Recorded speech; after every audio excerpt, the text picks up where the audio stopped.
જી આપનું નામ ને ડેઝિગ્નેશન? કલ્પેશ કુંડલી આચાર્ય જોડો પ્રમુખ. કલ્પેશભાઈ આજે સિવિલ સુપ્રિન્ટેન્ડન્ટને રજૂઆત કરવા પધાર્યા હતા, શું હતું?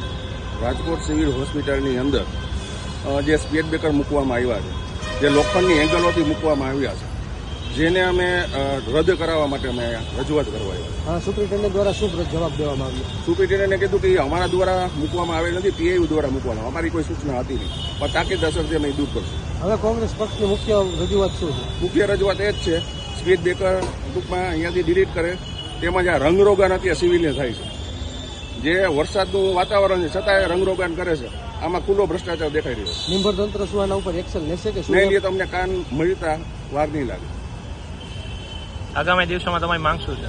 અમારી માંગ એ છે, સ્પીડ બ્રેકર અહીંયાથી કેન્સલ કરે, આ કલર કામ બંધ કરે અને દર્દીઓને પડતી પારાવારિક જે જીવન જરૂરિયાત વસ્તુઓની દવાઓની કે જેમ કે જે અછત છે તે બધી એને પૂરતા પ્રમાણમાં મળી રહે તેવી અમારી રજૂઆત છે.